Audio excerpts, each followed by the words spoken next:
Ons lees die oordenking vir die 5de Mei uit die Here is my herder met die vriendelike vergunning van Lizet Murray. Die opskrif is soos 'n wildsbok. Die teksvers kom uit Psalm 42 vers 2 en 3. Soos 'n wildsbok smag na waterstrome, so smag ek na U, o God.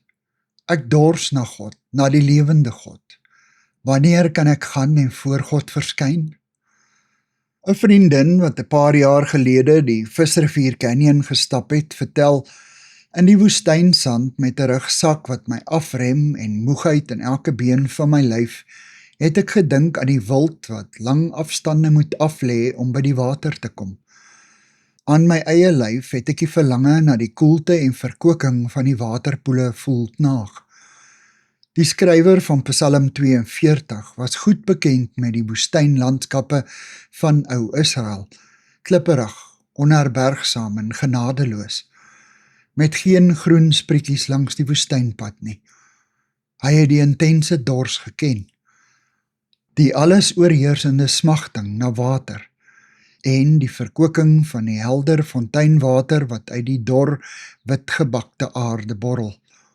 Hy het geweet dat hierdie water al is wat tussen die woestynswerwer en die dood staan. Daarom kon hy met oortuiging die skreeuwende dors van die wildsbok beskryf. Ons geestelike dors bring ons tot by daardie punt wanneer ons uitroep, ek kan nie meer nie, ek sterf van hierdie dors na U. Hierdie passievolle verlange en brandende begeerte na God is afgelei van die Latynse woord passio of patti, wat beteken om te ly. Die digter se grootste smagting is om in God se heilige teenwoordigheid te kan staan. Hy besef dat sy eintlike dors na God is en nie na enige iets anders nie.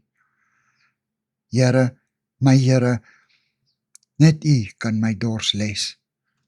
Amen. Dankie vir die saamkuier.